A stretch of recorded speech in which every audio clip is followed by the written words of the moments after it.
Buenas noches, amigos. Un día más con vosotros.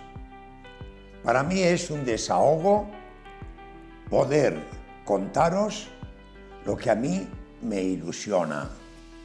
Y a mí me ilusiona mucho esa vida sobre las cosas que se ha traducido en libros y sobre todo en novelas. En novelas que sobre todo en nuestro último tiempo tiene un marcado cariz fantasmagórico. La fantasía al frente de todo. Vivir en fantasía puede llevarnos en un momento determinado a entender la propia vida como una fantasía. Y entonces automáticamente hasta lo más vulgar se hace más grande. Es lo que nos ocurre con el libro que hoy traigo en mis manos. Es gordo, 700 páginas. Se titula Rayuela y su autor es Julio Cortázar.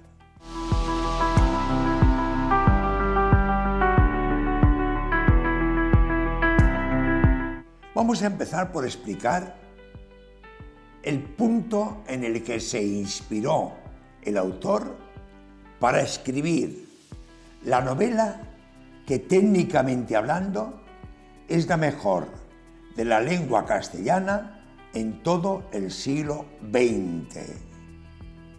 Julio Cortázar se inspiró en la palabra rayuela. ¿Recordáis qué era rayuela? Rayuela era un juego que teníamos de niño y que se inspiraba en un dibujo como este que hacíamos en el suelo. Era una escalera, por así decir, y luego 4 apartamentos. Se tiraba un tejo y con la punta del pie había que ir dándole al tejo hasta dar la vuelta por todos los cuadros. Se entraba por la derecha, se llegaba al final, se volvía por la izquierda. Quien lograba con el tejo hacer el recorrido sin que el tejo tocara raya, había ganado una vuelta. Pero en el momento en que el tejo tocaba raya, había perdido y tenía que volver a empezar. Ese juego infantil mundial en Argentina, en España, en toda Europa, hace 50 años los niños jugaban a ese juego de la rayuela. Y por eso, hace 75 años, un pensador de mucho talento, llamado Julio Cortázar, se atrevió a escribir esta novela y le dio el título de Rayuela. Rayuela porque lo que nos quiere demostrar es que la vida es como aquel juego, siempre empezando, muchas veces tropezando, muchas veces perdiendo, y otra vez volviendo a empezar, buscando la alegría, la paz, la felicidad, cosas que la vida nunca nos da. Ese es el tema central de la obra. Julio Cortázar, a esta primera sugerencia de el juego de la rayuela, se le unió un pensamiento profundo. Según él, el hombre hasta el siglo XX ha vivido inspirado por la razón y por la fe. Y sin embargo, el resultado es el caos en que vive el mundo, sobre todo cuando se escribe esta novela, que es poco después de acabar la Segunda Guerra Mundial. Evidentemente, una guerra mundial es un caos. Evidentemente, en una guerra mundial todos somos perdedores. Y ese es el tema que va a desarrollar en esta novela que algunos han llamado antinovela. Pero situemos a Julio Cortázar dentro de su mundo. Su mundo es el boom sudamericano. ¿Qué quiere esto decir?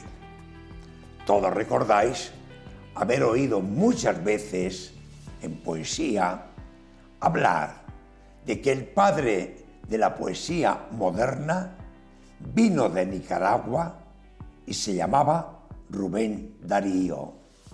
Rubén Darío, el creador de la poética moderna.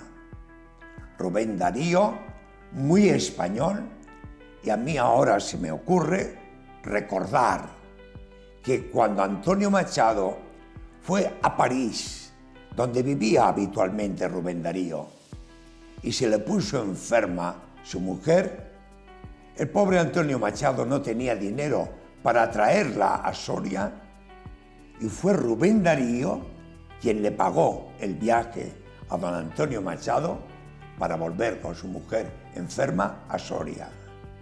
Poco tiempo después moría Leonor. Bien, la poesía tiene este privilegio.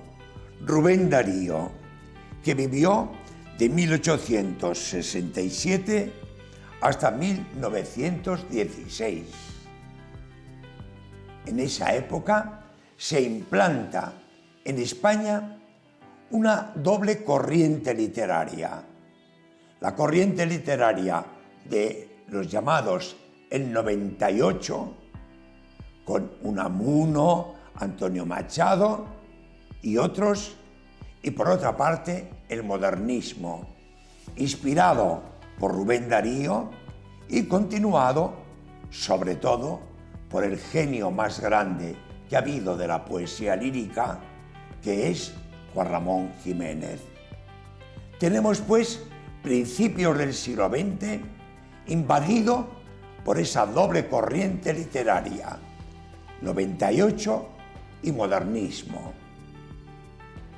En cambio, la novela vino también de América muy fuerte, muy brillante, muy extraordinaria, pero vino algo más retrasada, de manera que hasta 1940 prácticamente no contaba la narrativa sudamericana.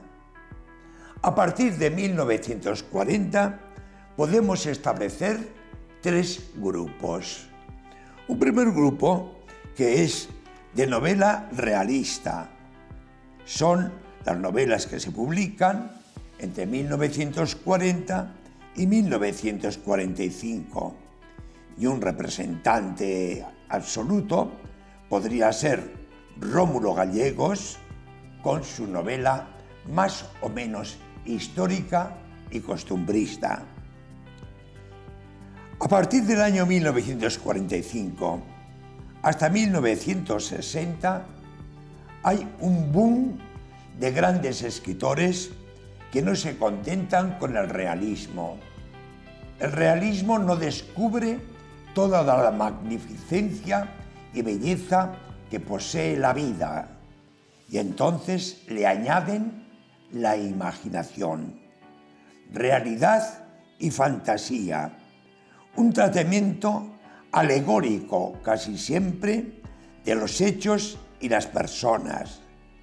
Y en este sentido podríamos destacar a un actor como Miguel Ángel Asturias, que fue premio Nobel, o Alejo Carpenter, que fue el maestro de los que pertenecen al grupo tercero. El grupo tercero es una ampliación de las pistas marcadas por el realismo mágico del grupo anterior. Es a partir de 1960 cuando empiezan a publicar grandes obras con una ampliación de temas de lo urbano, lo rural, la ciudad, el campo, nuevos planteamientos, nuevas estructuras. Por ejemplo, nuestro autor de hoy ya en el prólogo nos dice que su novela Rayuela, que tiene más de 100 capítulos, el lector la puede empezar a leer por el capítulo que quiera y luego que vaya saltándose, con tal de que acabe de leer todos, ya es bastante. Esto que implica un recurso técnico de narración absolutamente renovador y casi antinovela. Por eso, Rayuela, para muchos críticos, es la antinovela. En este grupo de grandes creadores de la narración, habría que destacar algunos que todos conocéis. Por ejemplo, García Márquez y 100 años de soledad, o Vargas Llosa, que vive en España hace muchos años, Julio Cortázar, con nuestra novela de hoy, o Sábato, o Fuentes, o Onetti, o Julio Rulfo, es decir, un sinnúmero de genios de la narrativa que aparecen del 1960 hasta el final del siglo. Voy a destacaros un poco, a manera de erudición, algo de estos grandes novelistas del boom sudamericano que acabo de citaros. Por ejemplo, de Rómulo Gallegos, el primero que os he citado, que es venezolano, destaca Doña Bárbara. Bárbara viene de barbarie, porque la protagonista es una mujer que devora a los hombres y es el símbolo de una naturaleza dura para los venezolanos. Tened en cuenta que he dicho que Rómulo Gallegos era venezolano. Pasemos a otro que ya os he citado como premio Nobel, y este es de Guatemala y se llamaba Miguel Ángel Asturias. Su obra tal vez más importante sea El señor presidente, y en ella plantea el problema de las dictaduras, símbolos, efectos alucinantes en torno al tema de la dictadura y la libertad. Pasamos a hablar, os he dicho que Miguel Ángel Asturias es de Guatemala. Pasemos a un cubano. El cubano es Alejo Carpenter, que escribió El siglo de las luces y es, por así decirlo, el maestro de todos los que siguieron. En su obra principal, El siglo de las luces, analiza los efectos del cambio y la revolución de nuestro tiempo. Hablemos también de Gabriel García Márquez. Este es colombiano. Como veréis, toda Sudamérica va floreciendo a la vez en un gran novelista. De García Márquez todos conocemos, sobre todo, 100 años de soledad. Y recordad, bueno, no sé si vale la pena recordarlo, que uno de mis primeros programas fue La hojarasca, una novelita corta, precisamente, de Gabriel García Márquez, el colombiano. 100 años de soledad es un análisis de la vida de una familia, los Buendía, durante 100 años, ajetreadas por fuerzas sobrenaturales, la magia y todo tratado con un inspiradísimo humor.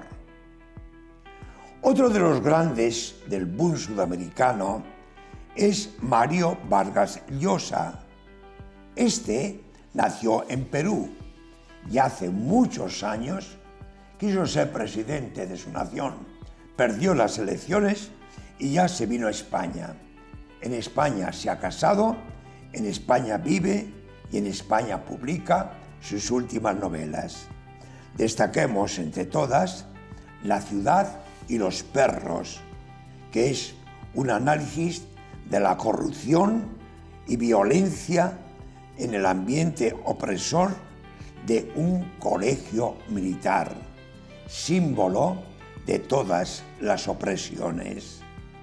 Finalmente, podría seguir citando más, como La Allende, etc. Hablaré de Pedro Páramo, que es la novela de Juan Rulfo. Este es mexicano.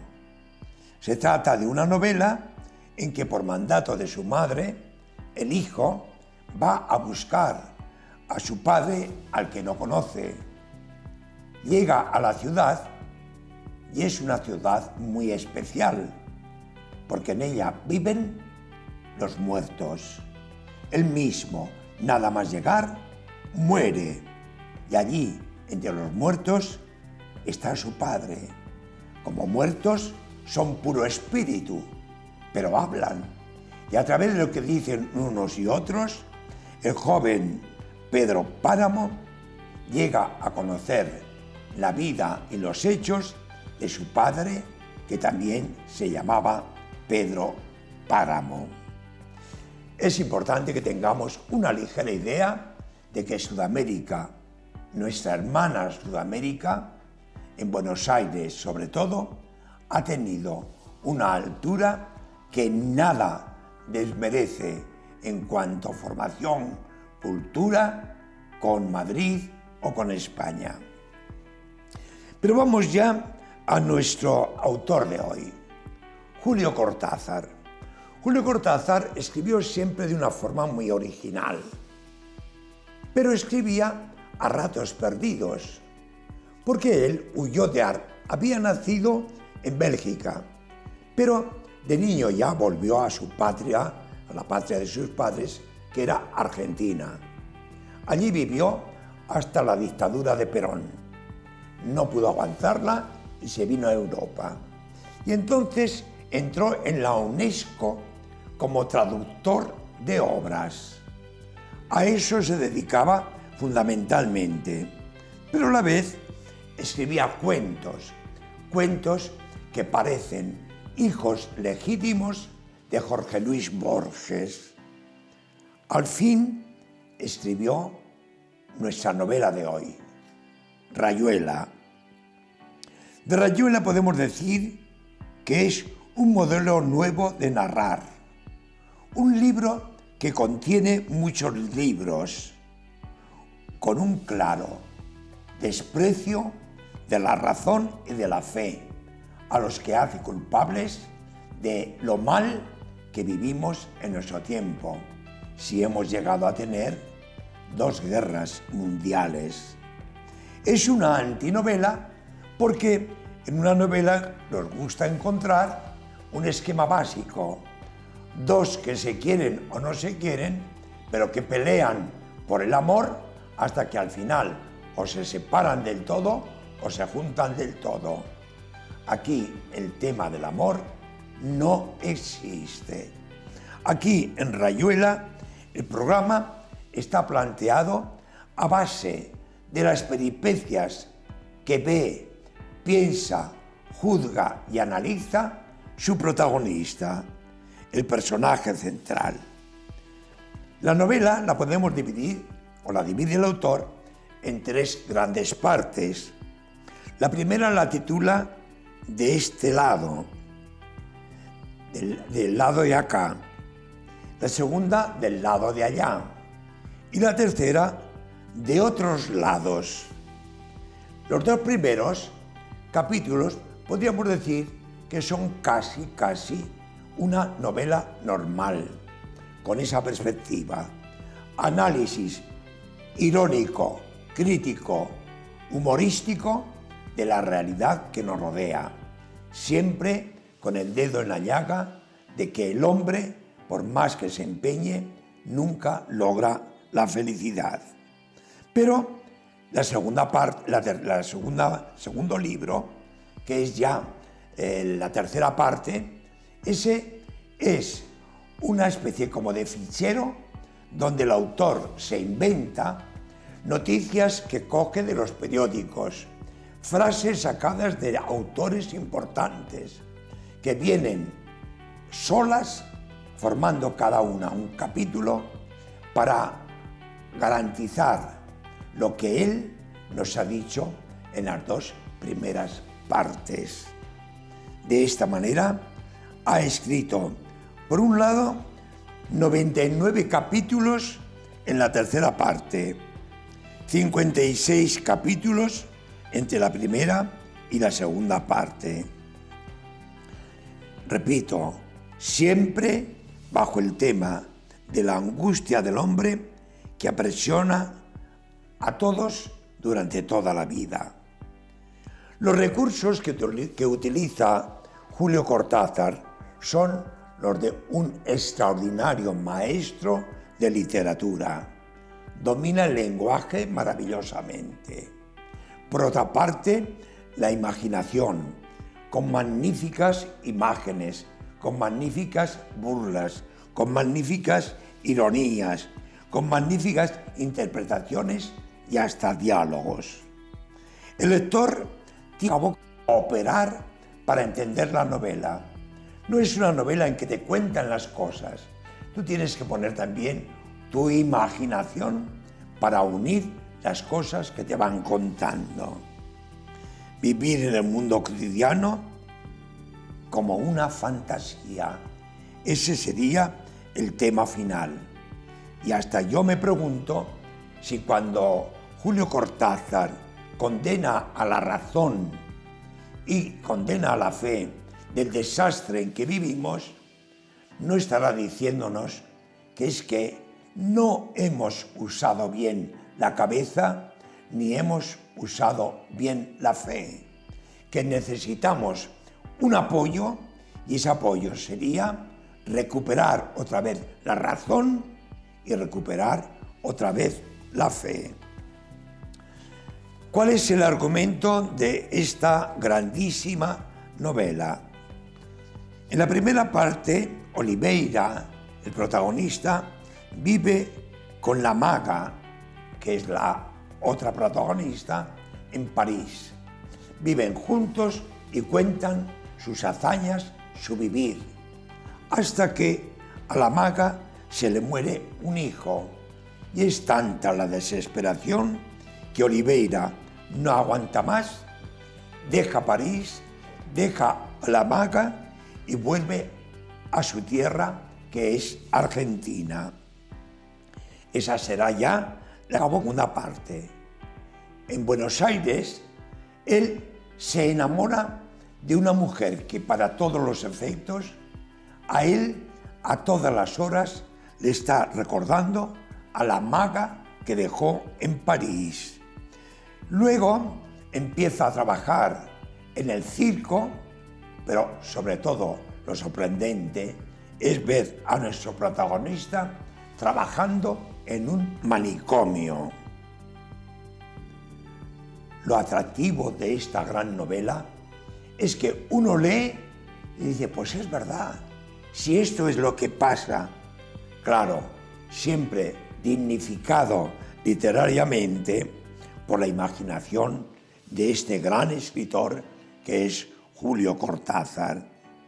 Julio Cortázar lo podríamos comparar en esta novela con un pocito en la playa en el que hemos metido todo el mar. Es fabulosa esta imagen que el crítico, en este caso de la novela, Andrés Amorós, uno de los grandes críticos de la literatura española actual, ha dicho a propósito de Julio Cortázar y Rayuela. Otro detalle que hay que tener en cuenta es este. Los personajes que aparecen en la novela son personajes y no le gustan al autor. Por eso los enjuicia. Él quiere convertirlos de personajes en persona. ¿Cuándo pasa uno de ser personaje a ser persona? Cuando se adorna de valores morales que orientan su vida. En fin, Julio Cortázar con Rayuela es un pescador en medio del mar con una gran red que toca todos los peces, los mira, los admira y los devuelve al mar. Algo así, como si quisiera despertarnos en el sueño de la vida para que con razón y fe palpemos en el mundo la eternidad que nos espera. Buenas noches y hasta el próximo día.